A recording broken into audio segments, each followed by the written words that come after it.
A comenzar con la segunda parte de esta unidad 1, estructura de la materia, del programa de química general, y vamos a abordar los contenidos que quedaron pendientes desde la última clase, que tiene que ver con la estructura electrónica de los átomos.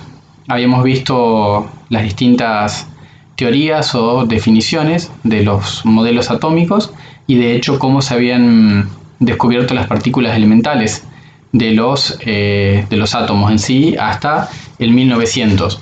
Las preguntas que quedaron pendientes en el video anterior, según el PDF que subimos ahí a un pavimodal, es por qué los elementos diferentes tienen propiedades químicas y físicas distintas, cómo es que se da el enlace químico, cómo tiene lugar, por qué los elementos forman compuestos con fórmulas bien definidas y cómo pueden los átomos de los elementos distintos emitir o absorber luz solo de colores característicos.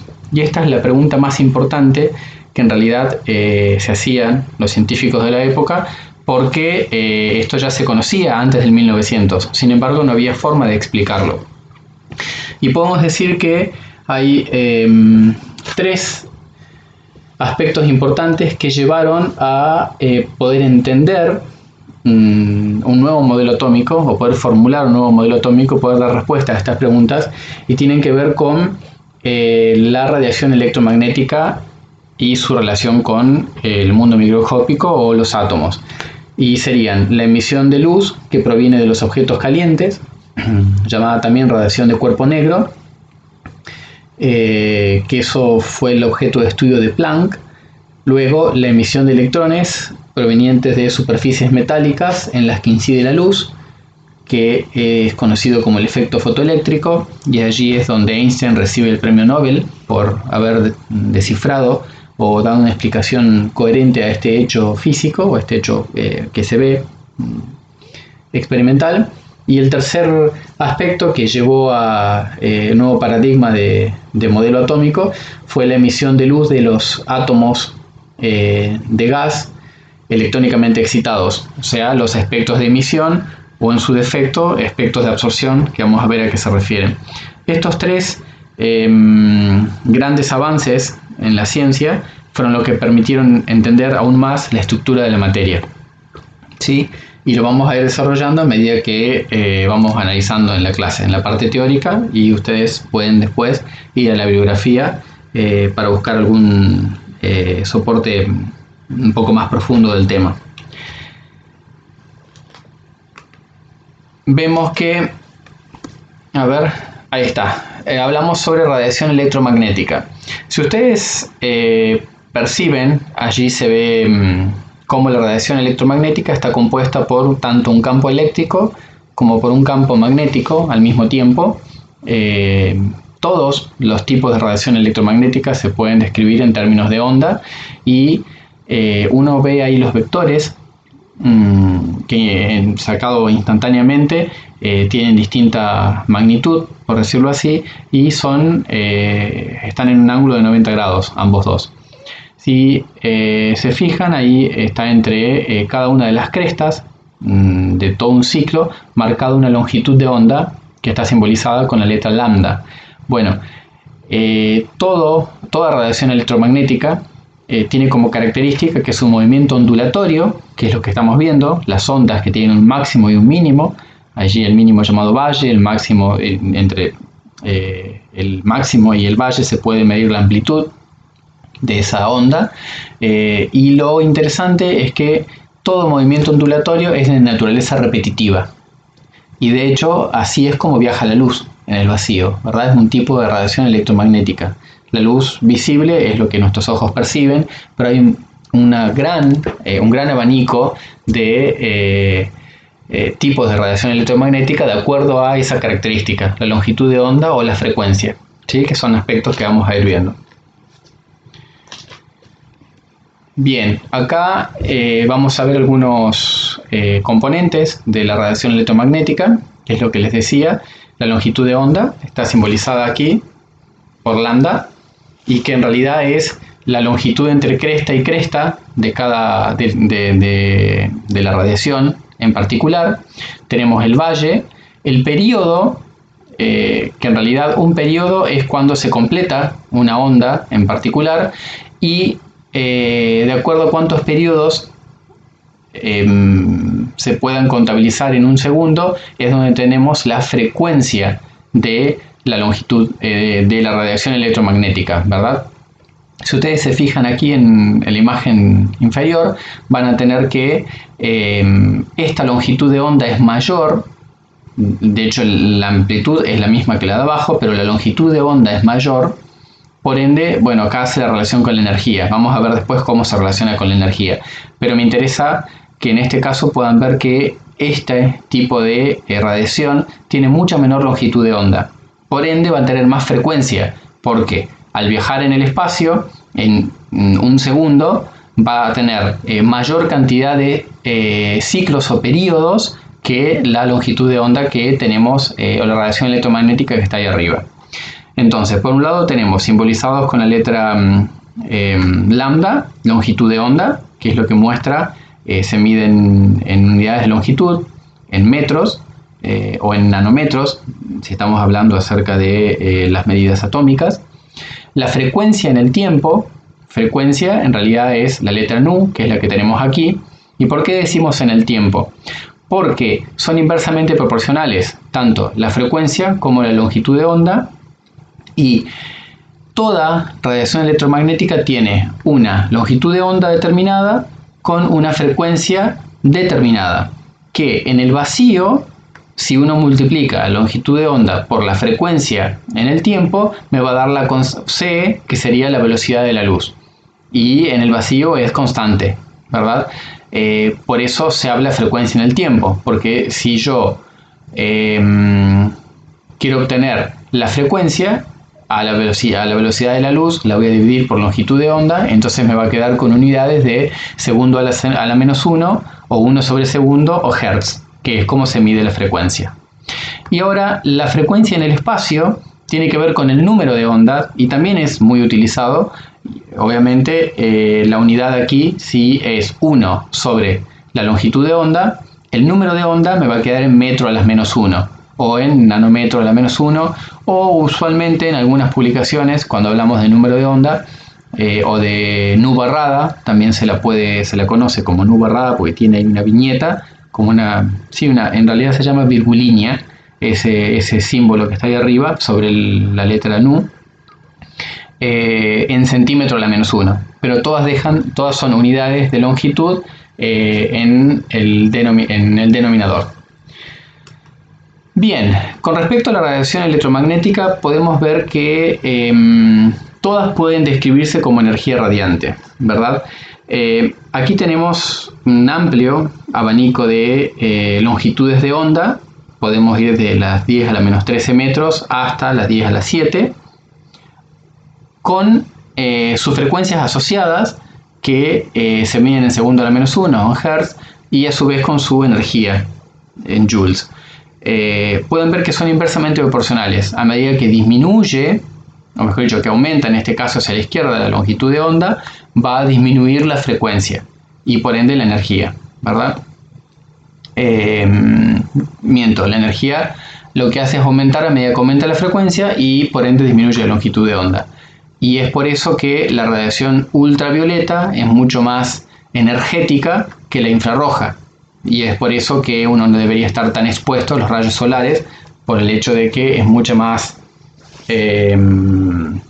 perjudicial para el organismo, sencillamente porque es más energética.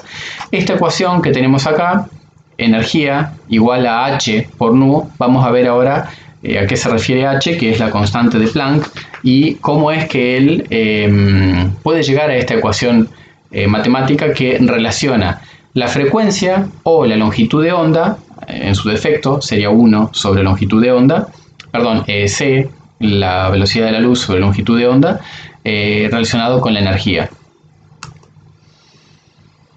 Acá sencillamente lo que estamos viendo es cómo la luz blanca, lo que para nosotros es luz blanca, se puede descomponer en un prisma en los distintos colores del arco iris, ¿verdad? Desde el rojo hasta el violeta. Y es eso lo que da, por decirlo así, las tonalidades tan particulares de, bueno, los atardeceres en la Patagonia, en donde predominan los rojos intensos al final del día, sencillamente porque sus longitudes de onda son mucho menores. Si uno se fija, tal cual, sus longitudes de onda son mayores, 7,5 por 10 a la menos 7, en virtud de la violeta, que es 4 por 10 a la menos 7 metros, ¿verdad?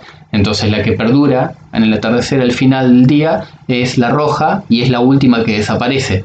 O sea, es como si la luz se descompusiera en el horizonte por la atmósfera en realidad, y lo último que percibimos son las longitudes de ondas más largas, que es la roja.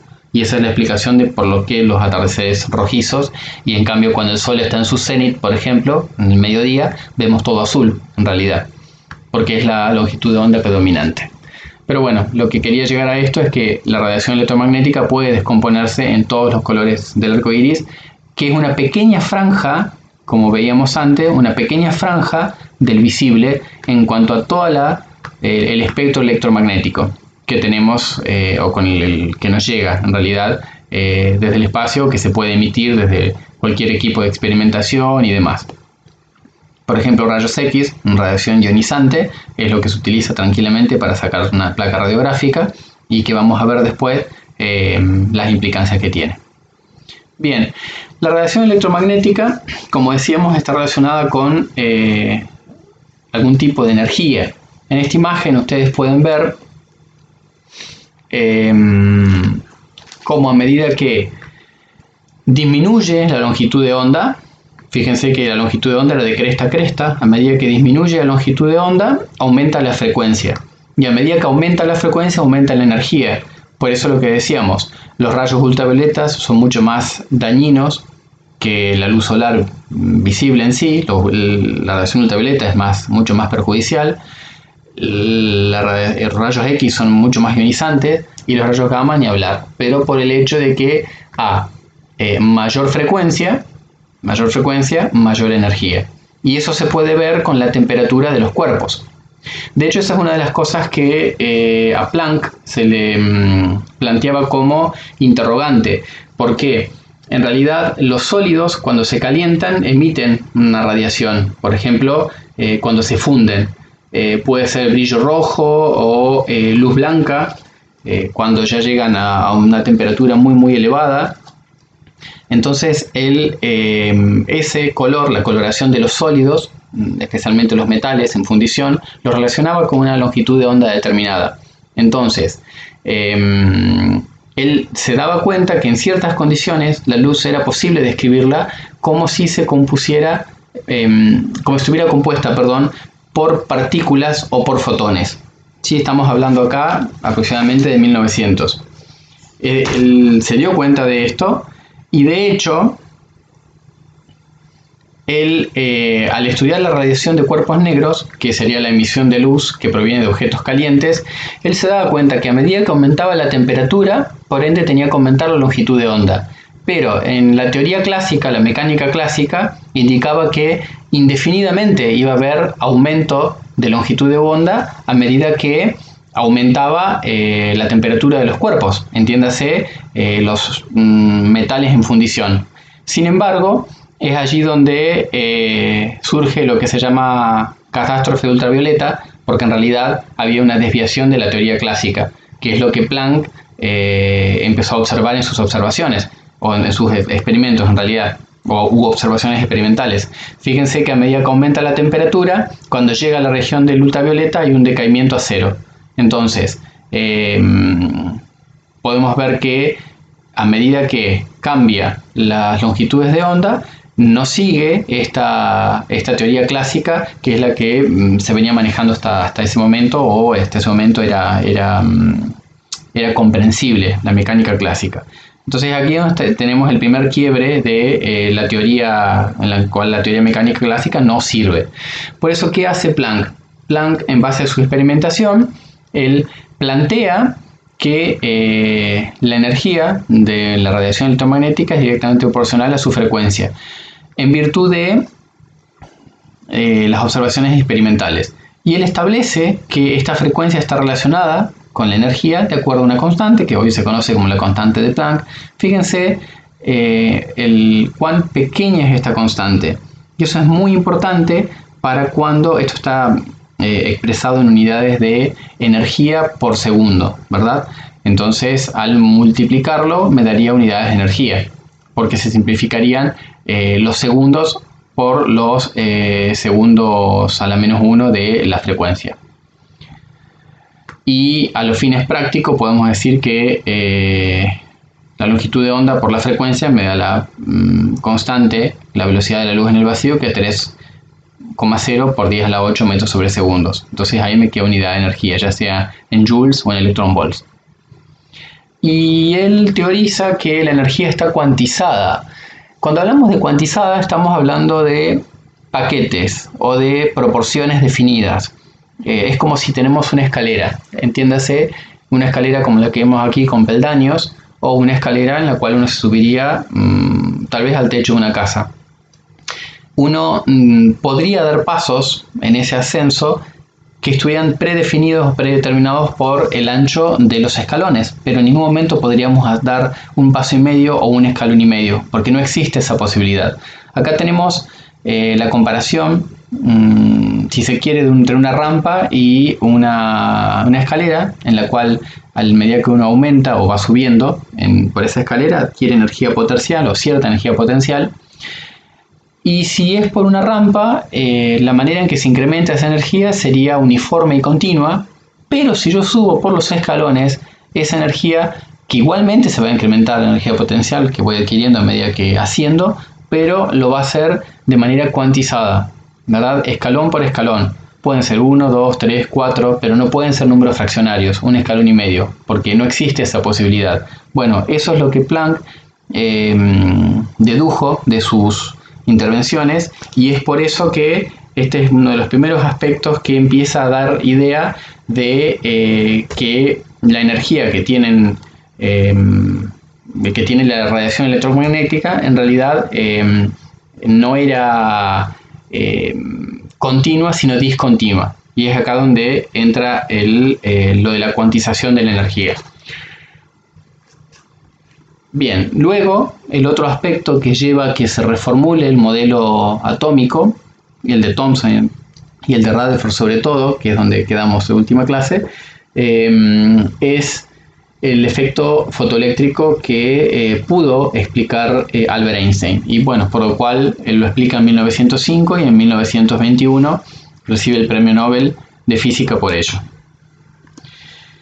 Aquí tenemos el efecto fotoeléctrico. ¿Qué es lo que sucede o qué es lo que se percibe en este esquema que tenemos acá? Esto que está acá es una lámina de un metal puro, por ejemplo cesio puede ser, o cualquier metal, zinc, cualquier metal al cual se le irradia una determinada luz o radiación electromagnética. Y lo que sucede es cuando los fotones, que ya los había definido Planck, que la radiación estaba compuesta por fotones, chocan contra esta superficie metálica, el metal emite electrones. Y eso se puede medir porque hay un ánodo positivo en el centro que va a atraer los electrones, y eso va a permitir medir la corriente eléctrica. Entonces, a medida que la luz incide sobre la plancha metálica, esto va a emitir electrones, y esos electrones van a ser atraídos por el ánodo y yo voy a poder medirlo. Bueno, hasta ahora había dos supuestos dos observaciones que eran muy importantes y que no se podían explicar. En primer lugar, que los electrones son expulsados de esa placa metálica solo si la luz que incide sobre esa placa metálica tiene una longitud de onda suficientemente corta, o sea, con una frecuencia suficientemente alta o una energía suficientemente alta asociada que permita que entonces sean expulsados esos electrones de esa placa metálica. No importa el tiempo de exposición o la brillantez de la luz, que se pensaba originalmente que si se incidía o se permitía que incidiese luz durante un tiempo suficientemente prolongado, igual se iban a emitir electrones que iban a ser atraídos por el cátodo. Sin embargo, eso no sucede. Bueno, no había explicación para ese hecho, sino que el límite de la longitud de onda estaba determinado para cada metal. Para cada metal se requería una longitud de onda determinada, una frecuencia determinada o una energía determinada para que los electrones fuesen arrancados de la parte externa de ese metal y entonces ahora se dirigiesen al ánodo y pudiesen ser medido la corriente eléctrica. Ese era uno de los hechos que no tenía explicación y que era observable en este efecto fotoeléctrico o una celda voltaica, ¿verdad? Bien, o una fotocelda, mejor dicho. El otro aspecto es que el número de electrones emitidos por segundo, o sea, la corriente que se medía, aumenta conforme se incrementa la intensidad de la luz. ¿Qué significa? Que en el momento en que incide la energía del fotón, la luz es suficiente para iniciar el efecto fotoeléctrico, o sea, para arrancar electrones. Eso era algo que sí se veía, que una vez que incidía con determinada energía, aumentaba o sea, una vez que el proceso fotoeléctrico se daba, aumentaba la corriente eléctrica cuanto más intensa fuese la luz que incidiese sobre la placa metálica, ¿sí? Pero sin embargo debía esta luz que incidiese tener una energía suficiente como para dar inicio al efecto fotoeléctrico. Bien, estos eran los dos hechos que se conocían hasta esa época, pero no tenían explicación. Lo que hace Albert Einstein es, en realidad, plantear que que la luz, la radiación electromagnética, está compuesta por fotones y cada uno de ellos tiene una cantidad dada de energía o un cuanto de energía. Y entonces él dice que cuando una partícula de luz choca con un electrón de la superficie metálica, le transfiere su energía al electrón, y si esa energía es igual o mayor que la cantidad de energía necesaria para liberar el electrón, entonces el electrón puede escapar de la superficie metálica para unirse a la corriente fotoeléctrica. Y entonces cerrar el circuito y medirse de alguna manera la electricidad producida por esa radiación electromagnética. Y aquí es donde es muy interesante, porque se conocía, o la luz se pensaba que era una onda, y con Planck al cuantizar la energía y con Einstein al decir que es una partícula, se está hablando de que en realidad ya no es una onda, sino que es una partícula. Y viene ahora el efecto Compton, que fue explicado casualmente por Compton, en el cual en 1923 él dice que este efecto es el aumento de la longitud de onda de un fotón cuando choca con un electrón libre y pierde parte de su energía en ese proceso. Vemos el electrón en la órbita, aquí, vemos como un fotón de alta energía. ¿Cómo sé que es de alta energía en comparación con este fotón que sale expelido luego del choque? Notamos la longitud de onda. Esta longitud de onda es mayor. Esta longitud de onda es menor, la estoy viendo, por ende tiene una mayor frecuencia. Si tiene mayor frecuencia, tiene mayor energía. Al chocar con el electrón, por el cual el electrón, con la energía que trae, es suficiente para que sea expulsado de ese átomo, parte de esa energía que traía se la cede a ese electrón o la pierde, y es proporcional al ángulo de desviación del nuevo fotón esa longitud de onda mucho mayor que tenía. O sea, la pérdida de energía es directamente proporcional al ángulo con el cual sale expelido el electrón del átomo y la nueva dirección que adquiere el fotón con mayor longitud de onda. Este fenómeno, aunado al efecto fotoeléctrico y a la cuantización de la energía que Planck dedujo por el estudio de la radiación de los cuerpos negros, fue en realidad lo que permitió determinar la dualidad de las radiaciones electromagnéticas como onda y como partícula. Entonces, en algunos fenómenos se comportan como onda, por ejemplo, su viaje en el vacío, de hecho que pueda ser constante, o sea, que puedan viajar a la velocidad de la luz y que sea directamente o inversamente proporcional tanto su frecuencia como su longitud de onda, que queden determinadas una por la otra. O en este caso, cuando en el fenómeno del efecto fotoeléctrico puedan arrancar un electrón de la placa metálica. Bueno, en ambos casos se están comportando o como onda o como partícula. Por eso aquí es donde se corrobora o se pone, digamos, el énfasis en esa dualidad. Y ahora, en virtud de esta teoría, es que se empiezan a comprender otros fenómenos de la época. Por ejemplo, los espectros atómicos. Este es el tercer indicio, por decirlo así, o el tercer análisis que permite entender el nuevo modelo o el modelo atómico que se formó después de Rutherford.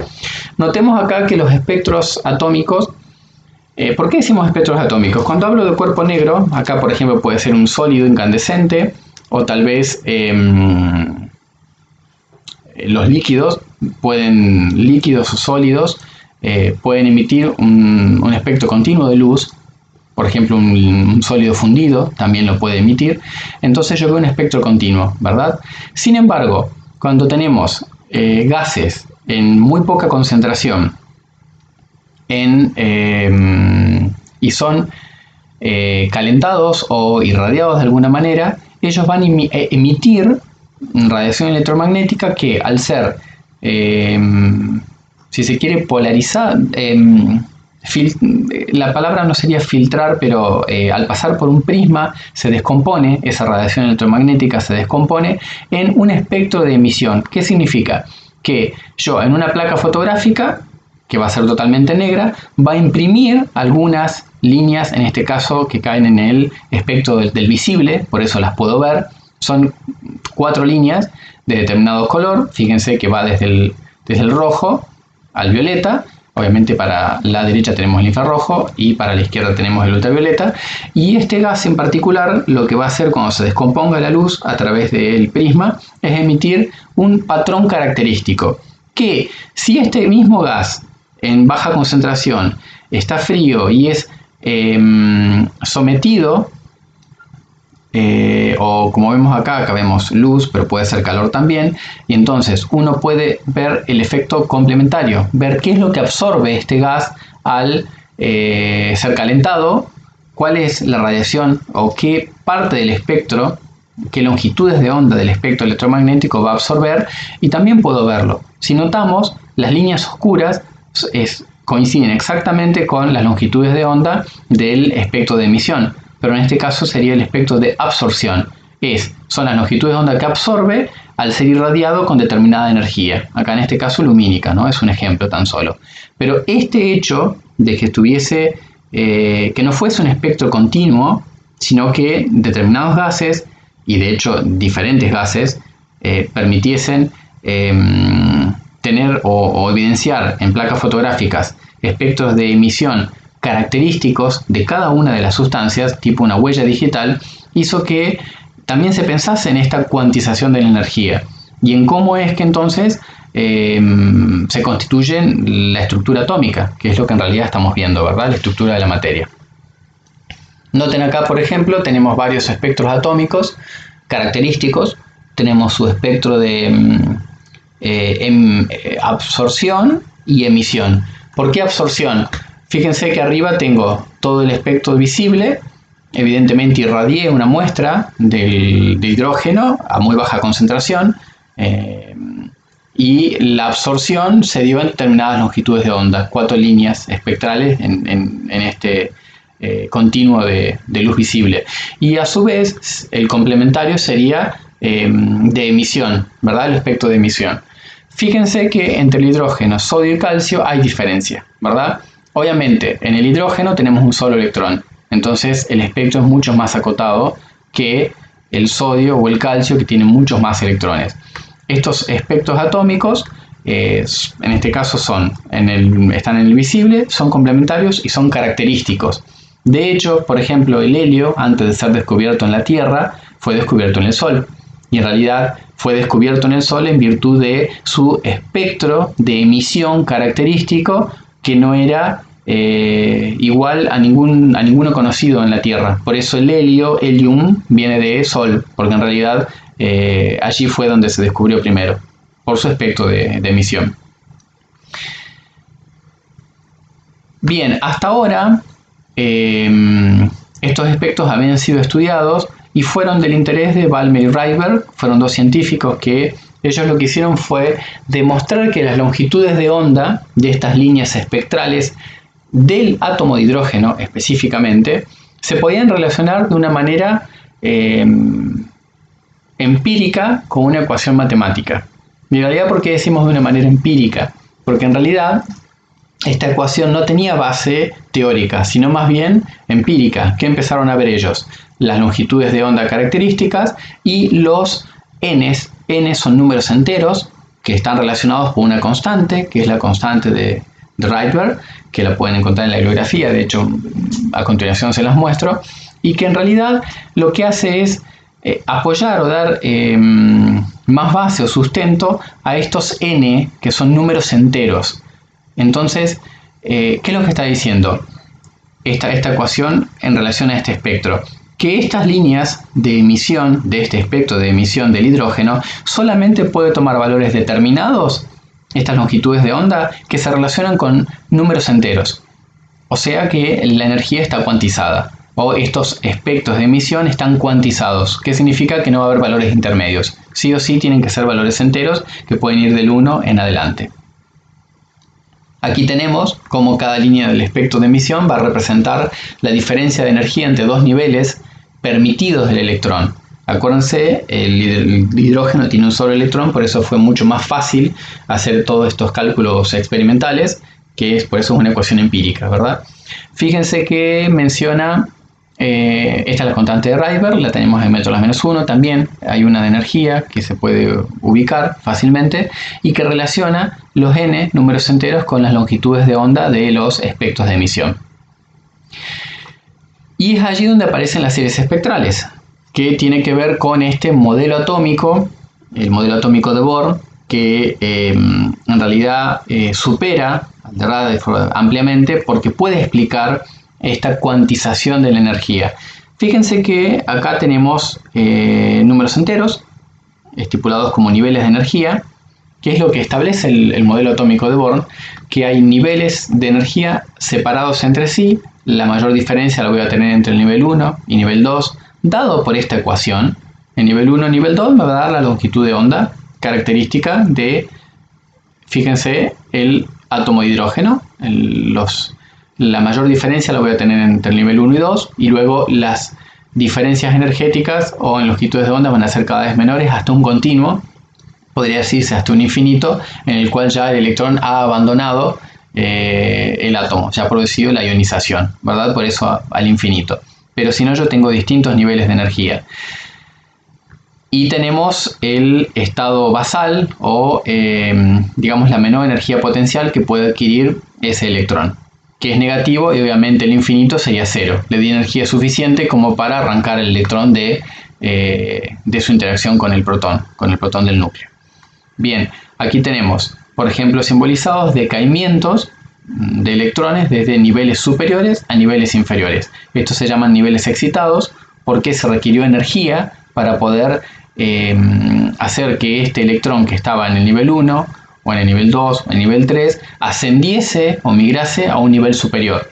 Absorbe energía, por ende el electrón salta a un nivel superior o se posiciona en un nivel superior, y cuando esa energía es liberada, porque evidentemente busca llegar al estado basal o al estado basal de menor energía, libera esa energía usualmente en forma de luz.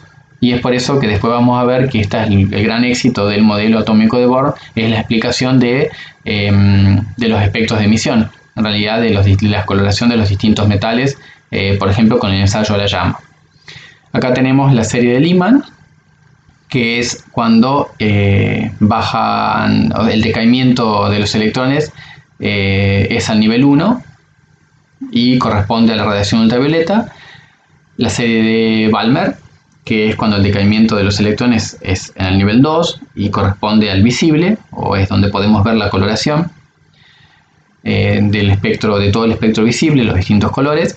Y por ejemplo, dentro de varias de las líneas de las series espectrales que se pueden dar, porque fíjense que decimos series porque puede ser, en el caso de esta de Paschen, tenemos un decaimiento del nivel 4 a nivel 3, del nivel 5 a nivel 3, del nivel 6 a nivel 3, etc. Y siempre está hablando, cuando cae al nivel 3, en el infrarrojo cercano.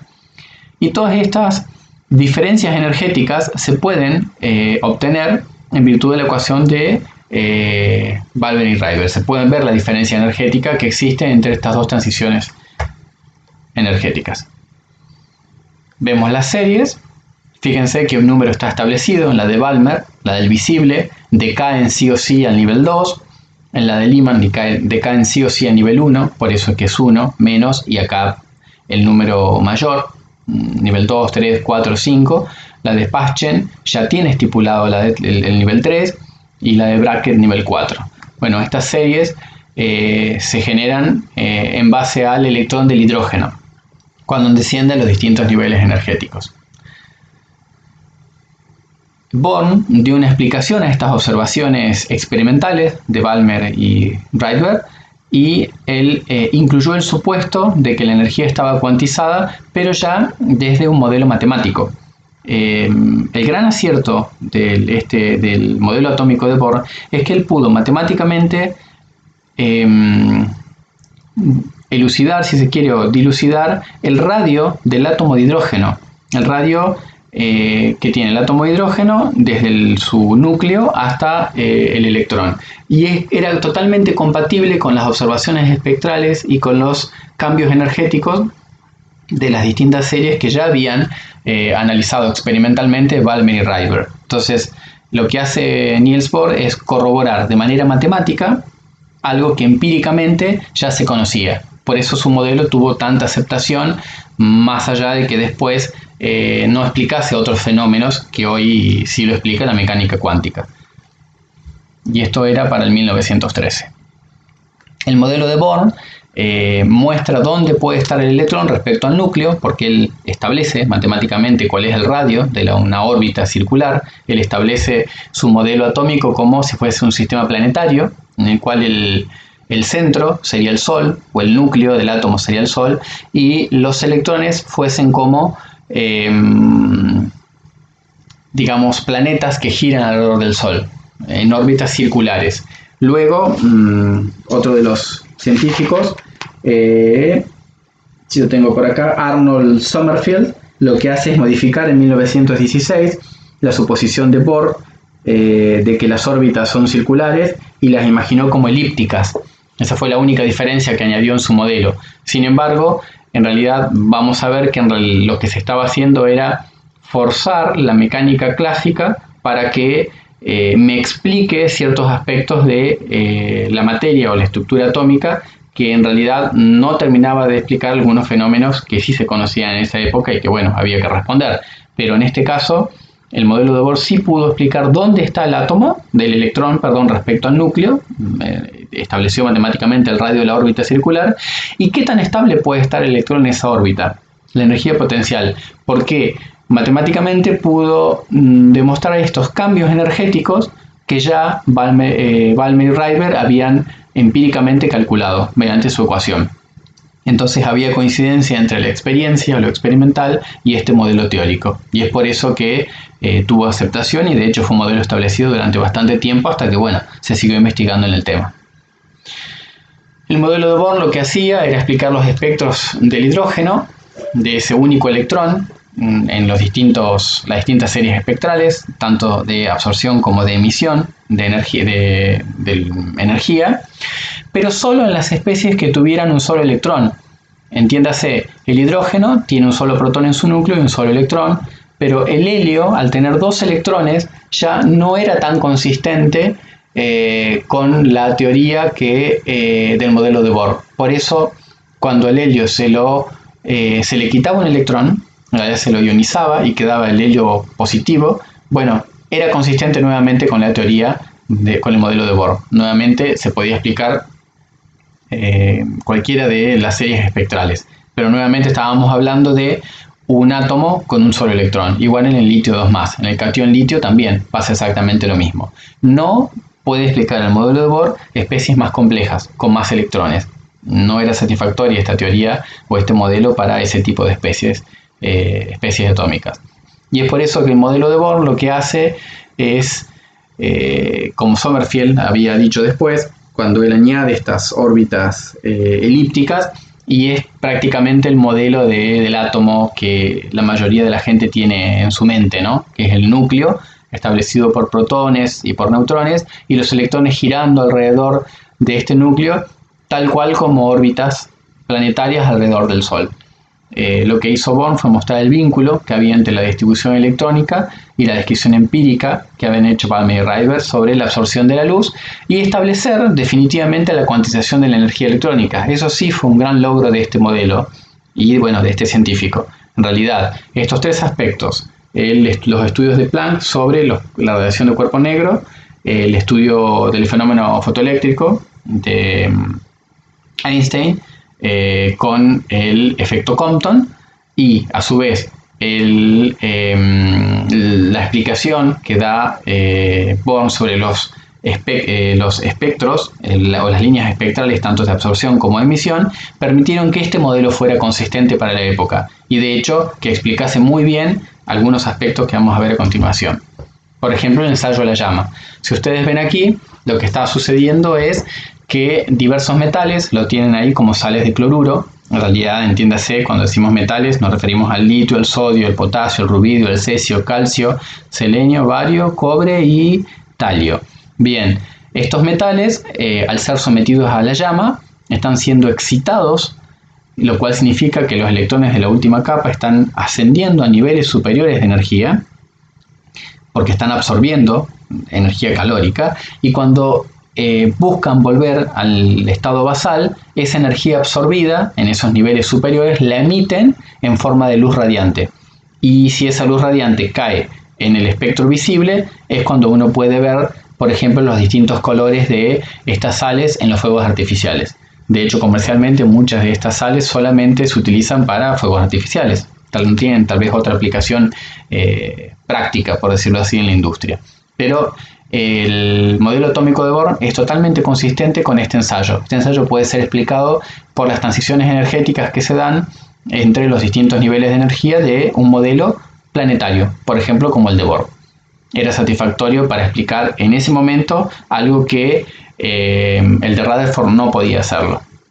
Aquí vemos, por ejemplo, la longitud de onda aproximada en nanómetros del espectro visible y de alguno de estos metales que tenemos aquí, ¿verdad? Bueno, son característicos y a cualquiera que tal vez haya incursionado en el arte culinario y se le haya caído un poquito de sal, cloruro de sodio, en la hornalla, cerca de la hornalla, habrá visto el color amarillo característico del sodio, bueno, porque sencillamente está cumpliendo esto que decíamos recién, las transiciones energéticas que se dan, no solo en la absorción de energía, cuando los electrones son excitados a niveles superiores, sino que yo lo veo, lo percibo como luz amarilla cuando los electrones vuelven a su estado basal. Algo que no podía explicar el modelo de Bohr, esta teoría, que sí lo hace la mecánica cuántica, es cómo están distribuidos los electrones en los átomos. Todavía no se sabía, porque de hecho esta estructura planetaria dejaba sin responder algunas cuestiones que tenían que ver con la dualidad onda-partícula y cómo se comportan estos electrones. Bueno, estas dos preguntas se responden mediante la mecánica cuántica, que es la teoría atómica moderna que está en vigencia hoy. Y que bueno, eso va a ser objeto de la próxima clase. Espero que se haya entendido algunos de los aspectos básicos, cómo es que surge el modelo atómico de Bohr a partir de estos descubrimientos previos y cómo todo lleva a que ahora las radiaciones electromagnéticas no sean consideradas sencillamente como ondas, sino también como partículas, y depende el fenómeno físico que se esté analizando, si se comporta, si lo voy a ver ese comportamiento como onda o como partícula, o como ambos. Por eso es una dualidad, o sea, allí se ve la dualidad onda-partícula.